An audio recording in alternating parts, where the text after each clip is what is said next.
네, 지금부터는 각 기관별 지원 사업에 대해서 좀 안내를 하겠습니다. 먼저 소재부품 수급 대응지원센터 서정하 현장지원팀장님께서 대응지원센터 지원 사업을 안내해주십니다. 큰 박수로 맞이하겠습니다.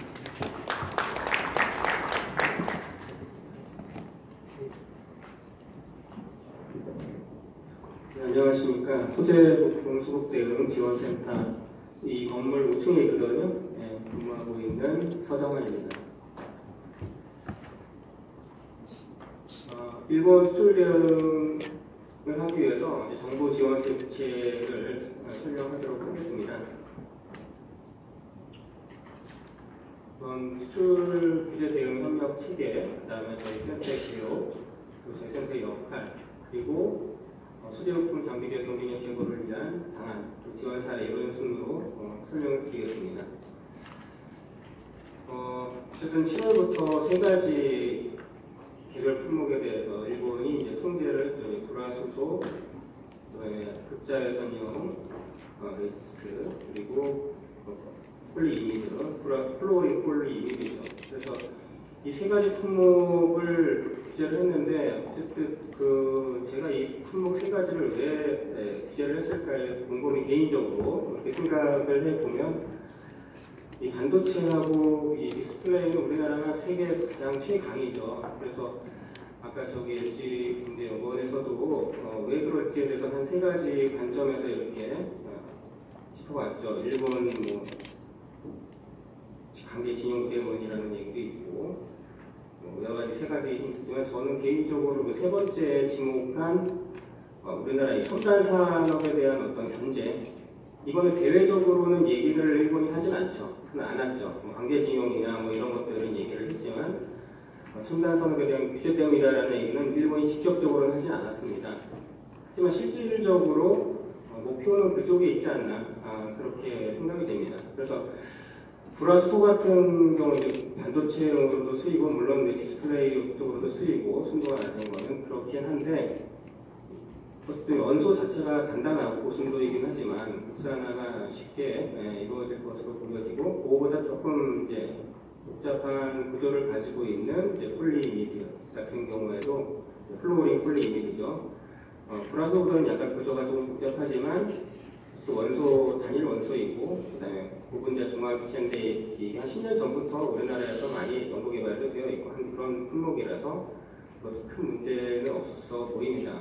이제 아킬레스건으로 보여지는 게 극자외선용 이제 레지스트인데 그 레지스트 같은 경우에는 화합물도 굉장히 가능성도 예민하고 민감하고 또 여러 가지 물질이 섞여 있는 단일체가 아니라 여러 가지 물질이 섞여 있고 이렇기 때문에 국산화가 쉽지 않습니다. 물론 최근에 얼마 전에 이제 일본에서 한번 이렇게 살짝 풀어줬죠. 레지스트에서 일단 허가를 해줬는데 계속 허가를 해준 게 아니라 잠깐 허가를 해준 거기 때문에 언제든지 이거는 다시 통제를 할 수 있다 라고 보여주는 것이고요. 이게 8월 말에 될지 9월에 될지 언제가 될지 모르지만 항상 예민하다라고 보여지고 우리 이제 중소기업에서 많이 오셨는데 중소기업에서 오신 우리 일본에서 수입을 하는 부품이 통제가 된다. 그럼 당연히 이제 국산화도 가능하고 수입 대체도 가능하고 이런 것도 아예 불가능한 것도 있고 하겠지만 제가 최근에 이제 현장 점검을 좀 다녀본 바에 의하면은 다른 걸로 들게요. 만약에 미국의 인텔에서 CPU를 갑자기 공급을 끊겼다 그러면 우리가 컴퓨터 못 만들죠. 그걸 가지고 우리가 AMD 살 걸로 바꿀 수도 있고 국산 CPU로 바꿀 수도 있지만 그걸 누가 사주질 않습니다. 그런 것처럼 일본에서 그렇게 아주 복잡한 부품, 단순한 부품 말고 베어링이나 이런 단순한 부품 말고 여러 가지 복잡한 부품, 정보 처리도 되고 또 에너지 변환이 이루어지는 어떤 모듈이라든가 이렇게 복잡한 부품 같은 경우는 쉽게 대체가 되지 않고 기술 개발도 쉽지 않고 개발한다고 해도 누가 써주지 않는 그런 품목들이 굉장히 많이 있습니다. 그래서 그런 것들에 대해서 중소기업에서 이게 재고도 좀 확보를 해주고 이런 필요성이 있고 하기 때문에 이런 설명의 기회를 통해서 좀 많은 이해를 돕고자 합니다. 저희 그 센터는 그 여러 가지 민간 합동입니다. 산업부나 뭐 기재부 이런 정부 부처에서 나와 있고요. 또 업종별로 뭐 반도체 업계라든가 전기, 전자, 자동차 쭉 업종별 협단체, 그 다음에 공공기관으로서 뭐 전략물자 관련, 뭐 산업기술진흥원, 뭐 케이트, 뭐 이런 공공기관도 있고요. 그 다음에 지역에서도 역시 이 저희 센터를 도와서 지자체, 지방정비청, 무역협회, 다 지역에 있는 어떤 지구를 가지고 있는 공공기관, 지자체에서 하나의 센터를 이루어서 지금 대응을 하고 있습니다. 센터장님이 이제 무역위원회에서 이제 파견 나와 계시고요. 신발과장님도 이제 산업부에서 나와 계십니다. 그래서 각 담당이 품목 지역 담당, 통관이나 무역, 금융세제하시는 분, 중소기업 지원하시는 분 이렇게 각 분야별로 담당이 정해져서 지금 5층에 근무하고 있고, 이 정부부처하고 이제 이런 유관기관과 여러 민간에서 나온 협단체 협업을 해서 운영이 되고 있습니다. 저희 그 센터 역할은 크게 네 가지 역할을 가지고 있습니다. 정보 제공이라고 하는 것은 이와 같이 이제 설명회를 통해서 할 수도 있고요. 또 홈페이지를 통해서 할 수도 있고, 또 현장 방문을 통해서 할 수 있고, 이렇게 관련 품목이나 이런 규제 제도, 그에 대한 영향, 이런 것들을 온라인 또는 오프라인을 통해서 정확하고 충분하게 이제 제공을 하기 위한 모든 노력을 하고 있습니다. 그리고 두 번째로 이제 기업의 실태 조사하고 에러 현황을 파악을 하고 있는데, 1100시즈개 품목별로 관련 기업이 이제 수입 동향 조사가 다 하고, 재고가 있는지 수급 실태 파악하고, 또 현장 방문을 해서 1대1 상담하고 컨설팅 필요한 경우에서 에러 발굴을 하고 있습니다. 그리고 수급에 에러가 분명히 있을 것이기 때문에 그런 수급에 대한 에러를 우선적으로 이제 지원을 하고 있습니다. 관련 부처, 아까 뭐 기재부, 가기부, 산업부, 고용노동부, 금융이 다 나와 있거든요. 그래서 또 키아키나 케이트나 이런 유관기관과 협력해서 물량하고 대체 수입처를 확보를 하고, 또 국내 생산 기반을 확충을 또 할 필요성이 있다면 그러한 인허가 문제 이런 것들을 신속 처리할 수 있게 하고, 기업들의 경우는 당장 필요한 어려움을 즉각적으로 해소하기 위한 역할을 하고 있습니다. 그리고 네 번째, 피해 기업을 지원하는 역할이라고 하는데, 아직까지 이제 피해 기업이 발생을 하지는 않습니다. 직접 간접 피해 기업이 아직은 발생하지 않았고요. 어쨌든 피해 기업이 발생하면 국세나 관세의 납기를 연장해주고, 부가세나 이러한 징수를 유예하고, 또 정책금융의 대출이나 보증 이런 여러 가지 우리나라에서 어떤 특별한 피해가 발생했을 때 하고 있는 지원을 여전히 하고 있다라고 보시면 되겠습니다. 좀 더 구체적으로 설명을 드리도록 하겠습니다. 정보 첫 번째 이제 정보 제공에 대해 설명드리겠습니다. 정보 제공의 첫 번째, 온라인하고 오프라인을 통해서 정확한 정보를 적시해, 저희 이게 굉장히 짧은 시간에 구축이 되었는데요.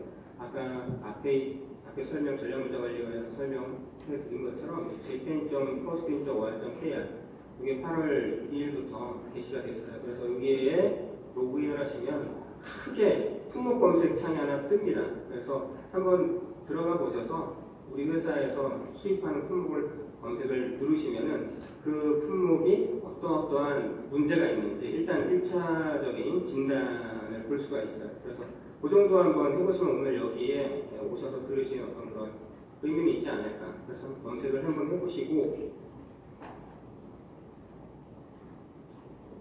그 홈페이지에 보면 이제 기본적으로 이제 규제에 대한 정보, 오늘 발표한 모든 내용이 다 홈페이지에 다 있습니다. 변경된 제도나 품목, 검색도 법령, 그 다음에 컴플라이언스 프로그램을 운영하고 있는 기업들 현황, 그 다음에 공식적으로 저희가 브리핑하고 있는 거, 동향들을 다 제공을 하고 있습니다. 플러스 수급 대응에 대한 종합 지원, 이런 설명에 대한 정보라던가 어떤 교육이 필요하시면 교육을 신청하실 수가 있도록 되어 있고요.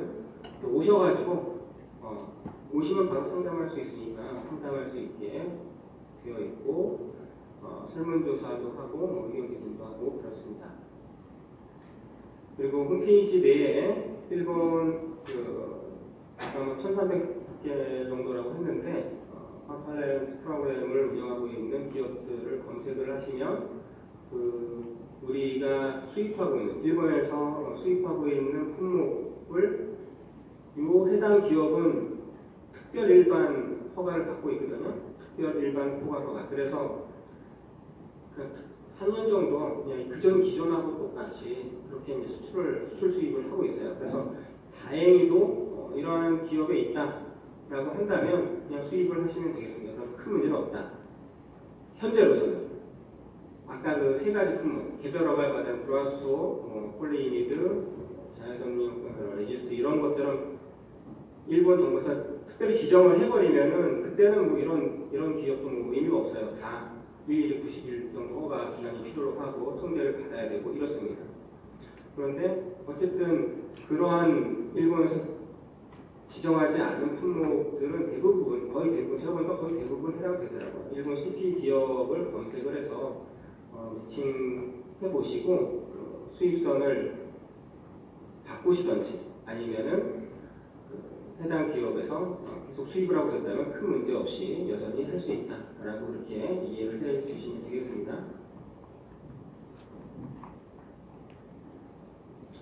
두 번째로 저희가 이제 하고 있는 일이 이제 기업에 대한 실태 조사하고 애로사항을 파악하는 일입니다. 지금 이런 것들이 한 땀 한 땀 이렇게 하다 보니까 굉장히 시간도 좀 오래 걸리고 많이 노력이 들어가는데요.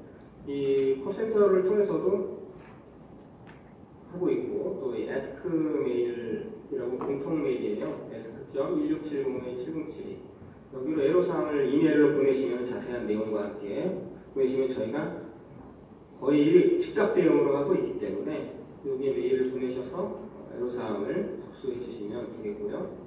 그리고 저희가 쭉 검토한 중점적으로 관리하고 있는 그러한 품목들에 대해서 현장 방문도 하고 있습니다.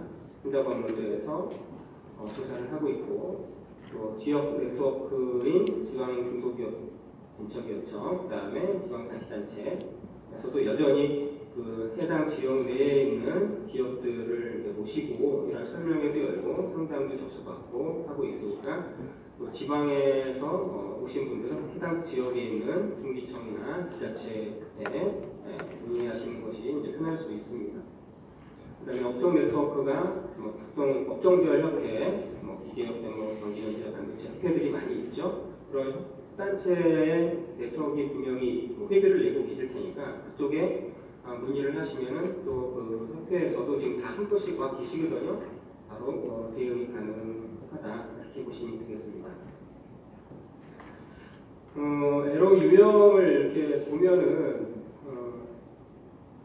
크게 이제 통관 수급이 필요하니까 빨리 통관이나 무역보험, 자금 등 이런 것들에 대한 애로가 있다는 거.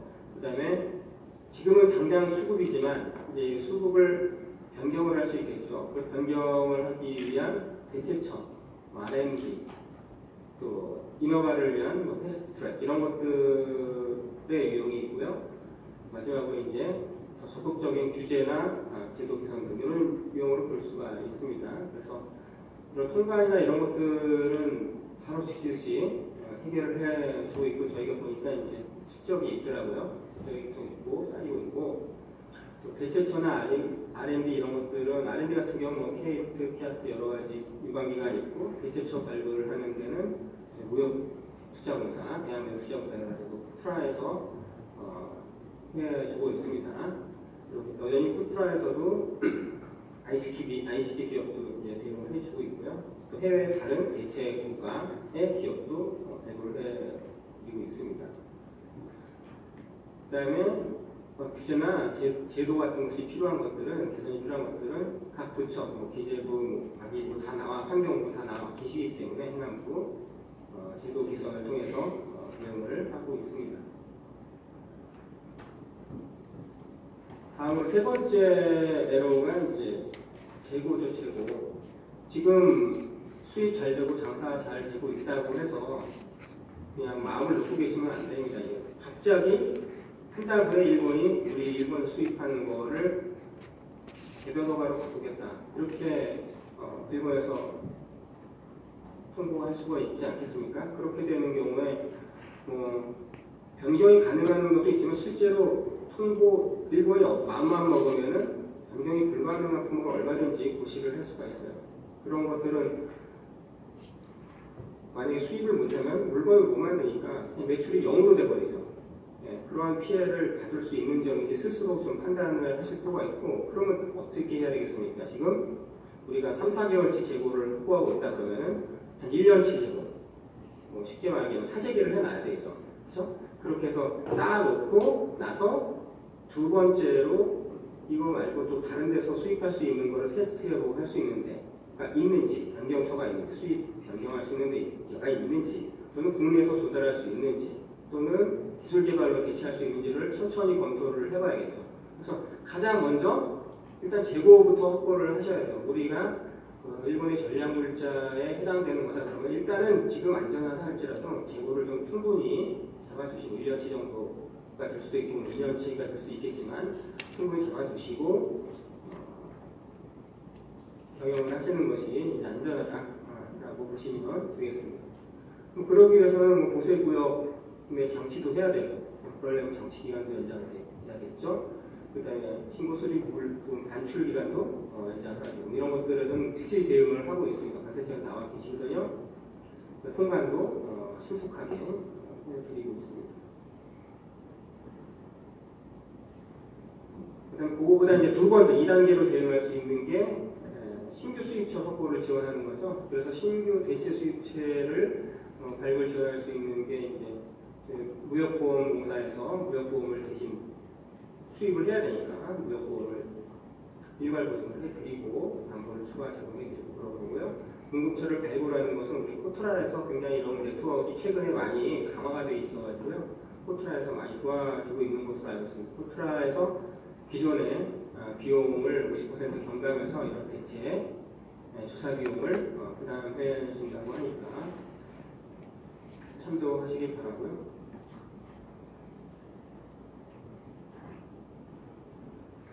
장기적으로는 어쨌든 장기적은 아니지만 중기적으로는 생산 설비를 일본에서 수입 못하니까 국내에서 마침 찾아냈어요. 그러면 그 국내에서 찾아낸 기업이 생산을 늘려야 되잖아요. 그렇죠? 생산을 늘려야 되는데 그러려면 생산 설비를 확대해야 되고 거기에 필요한 지원을 하고 있습니다. 하려니까 화학물질의 경우에 화학물질 관리법, 화학물질 평가법, 산업안전법 이런 것들에 걸릴 수 있죠. 그런데 심사하고 평가하는데 기간을 많이 단축하고 선생산 후평가 이런 식으로 또 이제 절차를 바꿔주기도 하고 하니까 참조하시기 바랍니다.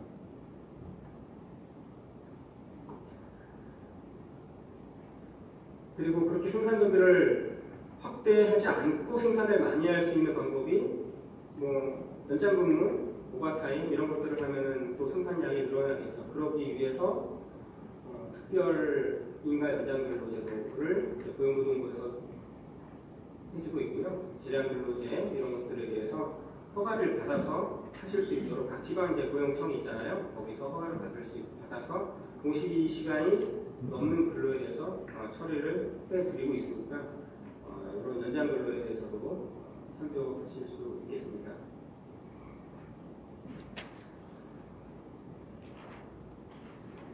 이제 이거는 피해를 아직 피해 기업은 없는데 피해를 입으면은 만약에 그러면 이제 세제 지원, 세제 지원 늘 있는 페이지인데 신고 부가세 이런 것들을 신고 납부 기한 연장해주고 징수를 유예해주고 변경 청구를 즉시 처리하고 환급금도 조기해주고 세무조사도 유예해주고 이런 것들은 거기서 많이 항상 있는 프로그램이죠. 세제 지원으로서 일본 수출 규제 피해 기업에 대해 세종지원센터를 국세청에 설치했네요. 그리고 지원 대상인지 아닌지 판단을 해서 지원을 하고 있습니다. 그래서 전부가 159개, 아까 일본 전략물자는 1120개예요. 그중에서 저희가 159개는 관리 품목으로 지정해서 이건 좀 관리를 해줘야겠다. 그래서 현장 조사도 나가고 이러고 있거든요. 그래서 이런 거에서 일정 규모 이상 수입하면서 이번 수출 규제 조치로 사실상 피해를 입는다. 그러면은 납부기한도 연장해서 이런 직권 조치를 해주고 있습니다. 그 다음에 피해 기업이 발생하는 경우 관세도 당분에도 관세에 대한 납기, 환급 지원도 이런 똑같은 일을 해주고 있고요. 원산지 FTA의 원산지 검증이 필요하면 원산지 검증도 대상 선정해서 지원을 해드리고 있습니다. 그리고 이제 금융지원은 피해 기업의 금융 같은 경우에는 대부분의 기업들이 상대 기업을 빼고는 어느 정도 이제 무대를 많이 바꾸들 계시더라고요. 금리를 더 이제 내려주거나 아니면 무이자를 해주거나 이런 신규 프로그램이 좀 많이 생겼으면 좋겠는데 아직까지는 그런 거는 신규 프로그램이 좀 이렇게 매력적인 거는 아직까지는 없는 것 같습니다. 그래서 어쨌든 피해 기업이 생기면 자금 우려를 해소하기 위해서 7개 정책 금융기관 중심으로 대로를 해서 만기 연장 이런 거 드리고 있고요. 기존 차입금도 연장이 되고 신규로 이제 부동산 공급을 해드리고 있습니다. 또 이제 기존 프로그램은 이제 일단 먼저 폐용할 수 급한 경우에 또 지원 프로그램 신설한 게 있는데 신고나 기부에서 특별 보증 프로그램을 1.6점, 그다음에 기업은행에서 2,000원, 무고나 수은에서 2조 원을 신규 프로그램을 흔적할정 마련을 하고 있다는 거 이거 참조하시고 이런 구체적인 내용은 저희 홈페이지 지원 신청 하나하나 다운로드가 가능하거든요. 그걸 보시면은 구체적으로 뭐 신청 대상이라든가 자격이라든가 방법 절차라든가 이런 것들이 구체적으로 잘 나와 있으니까 홈페이지 재팬정포스 거기에 들어가서 내용을 참조를 하시면 되겠습니다.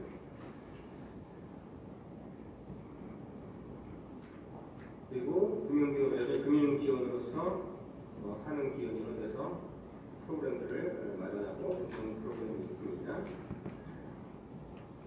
그리고 요거는 아마 현재 프린트아웃 되지 않았을 거예요. 여기 이제 업데이트 돼가지고 버전 세 번째 버전으로 업데이트 된 내용인데요. 장기적으로 이제 기술 개발 소재 부품 장비 기업이죠. 소재 부품 장비 기업의 경쟁력 장기적으로 이걸 제고하기 위해서 기술 개발 지원을 합니다. 방식을 좀 파격적으로 이 경쟁력 R&D는 한 2, 3년 전부터 이제 도입이 되기 시작했어요. 그러니까 하나의 과제를 공모를 할 때 2개의 기업을 지원을 하는 거죠. 그렇게 경쟁을 시켜서 옛날에는 중복성 때문에 하나의 과제는 하나의 기업만 할 수 있었는데 이런 경쟁력 R&D, 상호 보완의 R&D, 기술 도입. 옛날에 기술 도입을 하면은 이거는 기술 사오는 거잖아요. 이거는 R&D 비용을 지원을 해주지 않았습니다. 사오는 거니까. 근데 기술을 사와도 그걸 R&D 오히려 우대를 해주고 있습니다. 사오는 것에 대해서. 다른 나라에서 기술을 사온다. 선진국에서. 그런 경우에 R&D 오히려 우대 대책이 있으니까 그걸 활용을 하시기 바랍니다. 그리고 이제 수요 공급 기업 제한, 이렇게 산학연인데 이제 기업이 산업체가 수요와 공급이 같이 들어오는 거죠. 이런 컨소시엄 사업단을 구성을 해서 목표 변경 설정을 자율적으로 하고 자체적으로. 내가 처음에 이러한 목표를 가지고 기술 개발을 착수했다. 근데 중간에 상황이 바뀌어가지고 목표를 바꿔야겠다. 이런 것들을 자율적으로 할 수 있게 마음대로 하는 거죠. 이런 거를 할 수 있게 해준다는 거고요. 기술이 확보되지 않은 거, 상용화 전 단계, 양상 단계를 나눠가지고 신뢰성, 그다음에 실증 테스트를 지원. 이런 게 사실 소재 부품 쪽으로 가장 국산화가 안 된 이유가 이런 신뢰성 문제, 실증 테스트 문제잖아요. 대기업이 써주지 않는다. 써주지 않는 대신에 테스트를 대기업에 준하는 수준으로 해주는 거죠. 신뢰성 센터에서. 그리고 협력 생태계를 조성하기 위해서 수요 공급 기업 간 이러한 4가지 협력 모델을 나눠가지고 제시를 해서 연계를 하고 있고요. 이러한 협력 모델에 대해서는 예산, 세제, 입지, 규제 완화 등 패키지 지원을 하고 있습니다. 지금 제가 말한 거 앞에 지원 실제 이런 것들 다 패키지거든요. 패키지 플러스 R&D까지 해서 지원을. 이거는 이 자료는요. 18페이지에 있는 자료는 8월 6일 날 보도 자료가 있습니다. 거기 굉장히 자세하게 잘 나왔거든요. 그거를 꼭 다운로드 하셔서 꼭 참조를 하시기 바랍니다. 8월 6일 날 보도자료가 있습니다. M&A를 할 경우에 가장 빠르죠. M&A 기존에 돌아가는 그냥 돈 있으면 사서 거기서 그냥 생산하면 되죠. M&A. 그래서 이런 것도 지원을 해주고 있다. 지원 사례는 참조를 시간 관계상 참조를 하셔서 보시면 될 것 같고요. 여기까지 설명을 드리도록 하겠습니다. 감사합니다.